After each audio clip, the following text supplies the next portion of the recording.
This is part 2 of the video series on sampling distributions of sample means.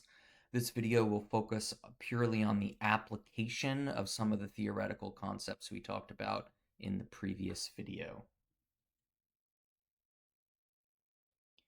If you recall, at the end of the previous video, I put together this nice table that you see here.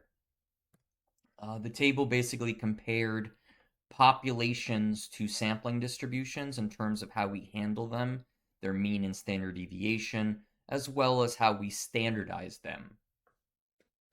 Starting with populations, remember that they are made up of all individual observations within that data set. So let's say we're just talking about heights, then the height of every individual would be in there. We usually call those heights, let's say, values of x. So they basically would be packed in here. The mean of that distribution would be mu and the standard deviation of sigma. And of course, if we were to standardize, we would use the typical z-score formula where we're going to take a value of x, subtract its mean, and divide by the standard deviation. Moving on to sampling distributions, remember that the observations that are in this distribution are not individual observations, so not the individual, let's say, heights of every person, but instead you take groups of heights, take their mean, and throw them in the distribution. So a lot of x bars are floating around in this distribution to create the sampling distribution of the sample mean. Also recall that the normality of this distribution is based on the normal population and the sample size, or the sample size. So remember that if the population was normal, like this was, let's say, then that would immediately mean that the sampling distribution was. But if the original distribution is not normal, then we would need a sample size of n greater than or equal to 30 in order to ensure the sampling distribution was normal. If this does ring true and we do get a normal sampling distribution, that means that our mean for our sampling distribution will be the same as the mean of the population that it comes from. The standard deviation of the sampling distribution will not be the same as the standard deviation it comes from. It'll instead be our original population standard deviation divided by the square root of the sample size that you are taking to create these means. Now note, this also will lead to a smaller standard deviation than the original population, which means our distribution will be skinnier than the original population, which we noted before. And lastly, what about standardizing? So if we want to standardize some value in our distribution, what would we do? Well, just recall that in a population distribution, we have individual values of x. So therefore, we would take that value of x or some value of x, we would subtract the mean, divide by the standard deviation of the population, and that would give us our z-score, as you saw it in previous content. Now, with sampling distributions, it's a little bit different. We know that sampling distributions are made up of x bar values, not x values, which means in our formula for z, we now need to standardize a value of x bar. But we also have different means and standard deviation, so those have to replace the ones that were in this formula over here. So we are going to take our x bar, we're going to subtract our mean, which didn't change, but when we divide, we're going to be dividing by sigma over root n, which is the new standard deviation of the sampling distribution. We are going to be using these formulas, specifically this one down here, in order to work with some of our problems that we're dealing with coming up. All right, let's look at an example. It says, suppose the weights of American men are known to be normally distributed with a mean of 172 pounds and a standard deviation of 28 pounds.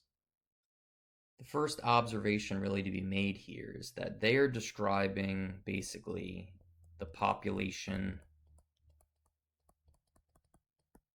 of mean weights for American males.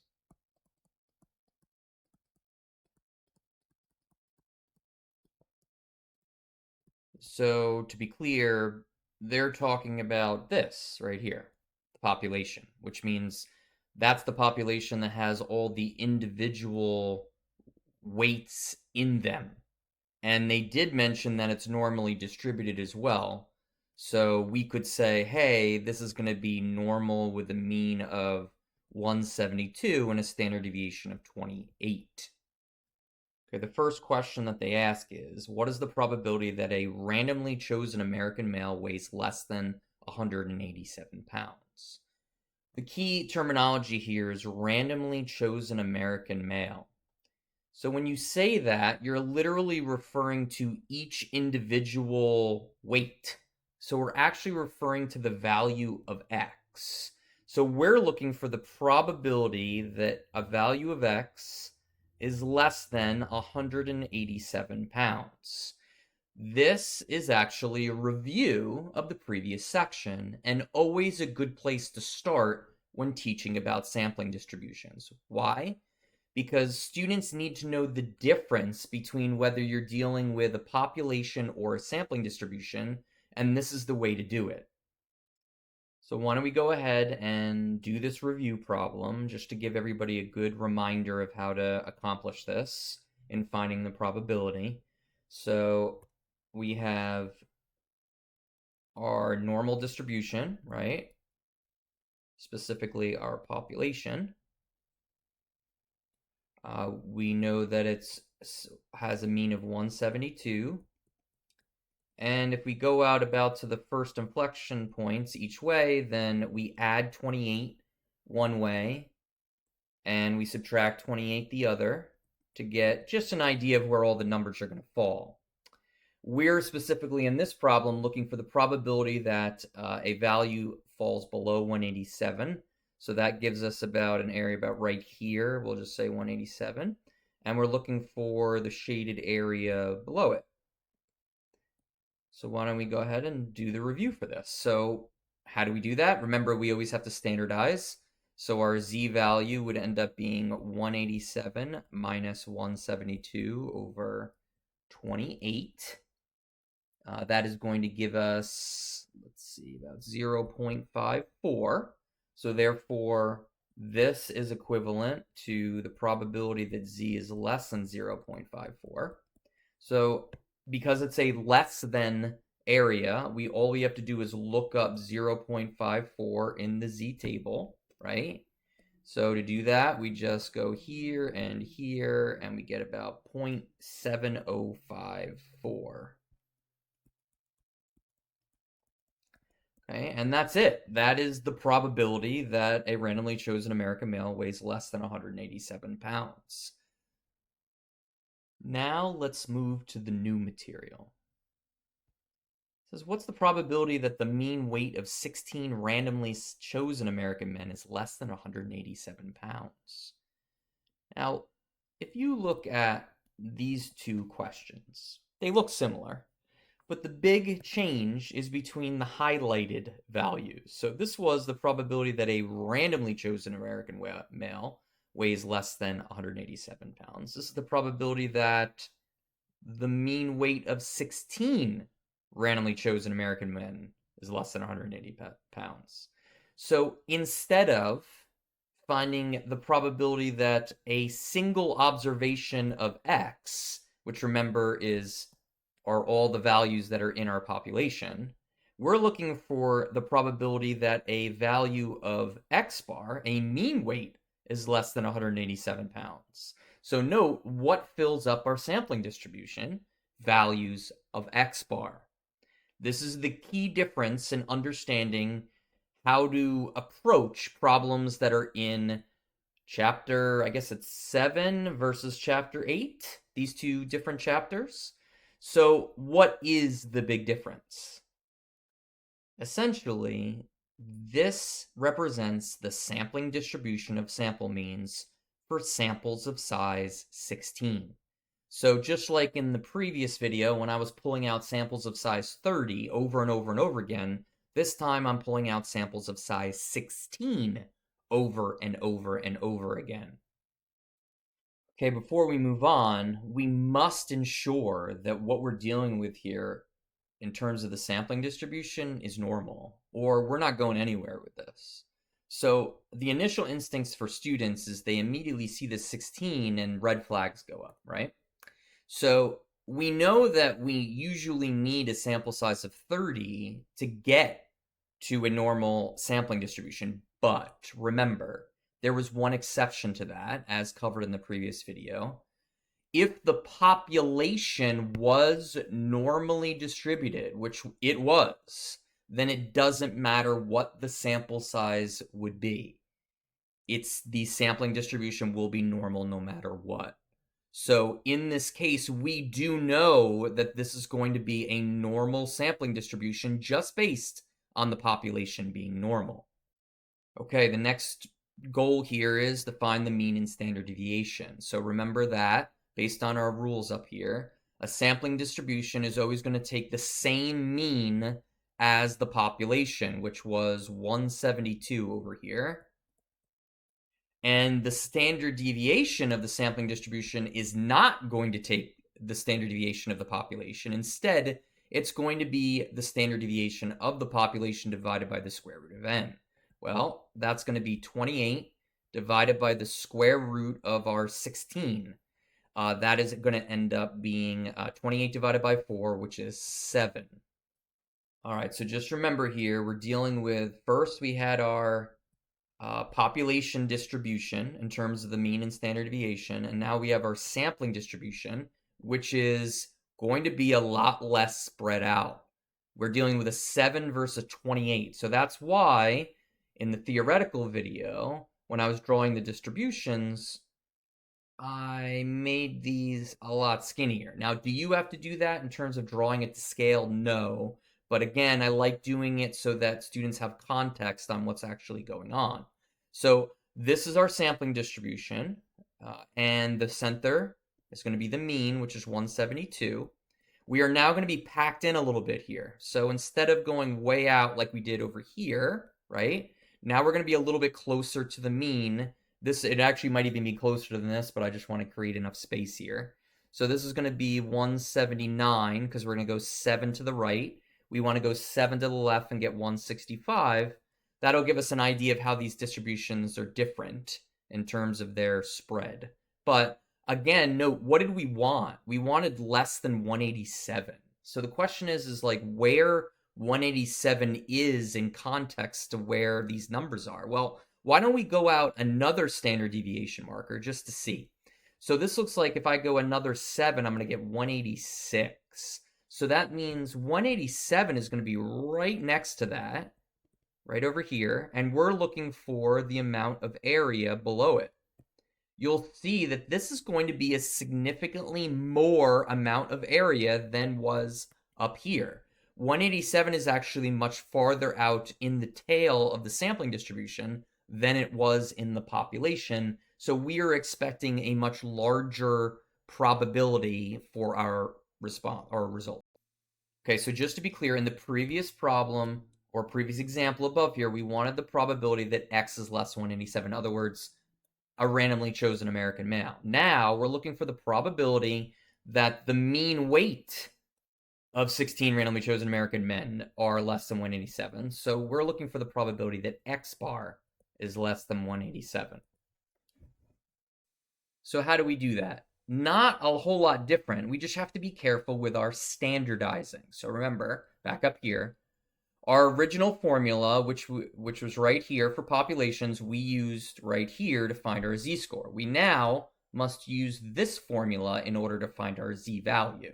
So moving on up here, our z-value is going to be equal to x bar minus mu over sigma divided by root n. If we plug in all the numbers, we are going to end up with our 187, which is our value of x bar. We're trying to find the mean weight below, minus our mean 172 over our basically this right here, our 28 divided by the square root of 16. Now, could you put just 7 here? Sure. But there's a good chance that you're not always going to be doing this before the problem and setting up the distribution. So I just want to put here like you would from scratch. So what does this look like? We're going to obviously get 187 minus 172 divided by 7, which I believe is 15 over 7. And that's going to give us, rounded to 2 decimal places, just like all z values we cover, 2.14. Okay, so what do we look up? Because we're looking up areas below, the same thing we did before. We go into our z table, we look up 2.14 in there, we come down and over, right? And we end up with 0.9838 as the value that we're looking for, 0.9838. Okay, so this, just to be clear, we got probability of x bar less than 187. It's the same as the probability that z is less than 2.14, which is going to be equal to 0.9838. If you look at these two probabilities, you can clearly see it is larger than our original, just as we discussed, and that's going to be the probability and result for the problem. Okay, let's just cover one more problem, just to make sure all is good with this material. It says a prototype automotive tire has a mean design life of 38,500 miles with a standard deviation of 2,500. If 50 such tires are manufactured and tested, find the probability the mean life of the tire will be between 37,500 and 39,000 miles. First question most students ask is like, how do you know the difference between doing a problem that's a typical normal population and one dealing with a sampling distribution? And again, basically the highlighted parts here. So if you're looking for a probability that has to do with a randomly chosen individual of some kind, then that is going to be our original normal population type of calculations. But if you're dealing with a probability that deals with a mean of selections, that is when we're dealing with sampling distributions. And you can see right here that this says find the probability that the mean life of the tire. So the key is that they are talking about a probability of a mean, which means immediately we know that we're dealing with a sampling distribution. But they still give us information about the population. So right here, we know that our population has a mean of 38,500 and a standard deviation of 2,500. You'll notice, though, that I didn't put the big N there for normal distribution because nowhere in the problem did it say that the population was normally distributed. So we obviously are going to have to deal with that as we go through the problem. Okay, let's start with what they're asking for. They're asking for the probability that the mean falls between these guys. So on the low end, we have 37,500. On the high end of the mean, we have 39,000. Okay, that's the span of probability that we're looking for. So we're eventually going to need the area between these two values. So we can't actually find this unless we know the sampling distribution is normal. So is it? Well, you'll see in words they gave us our sample size, which is n equals 50. So remember, since the original distribution was not stated as normal, that means in order to make sure that our sampling distribution is normal, we need n greater than or equal to 30 by the CLT, the central limit theorem. And that is absolutely true. 50 is obviously greater than 30. So therefore, we now know that our sampling distribution, which we'll use this to represent, is going to be normal. This now allows us to go ahead and do the calculations that we typically do. So just as a reminder, so for sampling distributions of sample means, we now know that it's normal. The mean is always going to be the original population mean, which is right here, but our standard deviation is going to be 2,500 divided by the square root of 50. Okay, hitting the mean here, we have mu onto the graph. We have mu equals 38,500. I'm not going to put out the spread of the values here. That's not really super important anymore. I was just showing you how spread things out were by putting these values. We'll just stick to doing the problem itself. We're looking for the values between 37,500. So we'll just throw a random, so a 37,500 below it, and a 39,000, which is a little bit closer over here. So we're looking for the area between these two values right here, okay? And as you learned from the previous section, the only way we're going to figure out this area is if we have what's needed for the z-table. And the only way we have what's needed for the z-table is if we convert this to z, which means we're going to have to, just like our previous between problems, we're going to have to come up with two z-scores. So going down here, we have a z is going to be equal to 37,500, subtracting our mean, which is 38,500. But remember, we're not dividing by just sigma, we're dividing by sigma divided by root n, which is right here. So we're going to get 2,500 divided by the square root of 50. If we do so, we are going to get negative 2.83. We're doing the same thing for the other value right here. Let's say over here, it looks kind of weird, but we have z equals 39,000 minus 38,500 over 2,500 divided by the square root of 50. That is going to give us our z value of 1.41.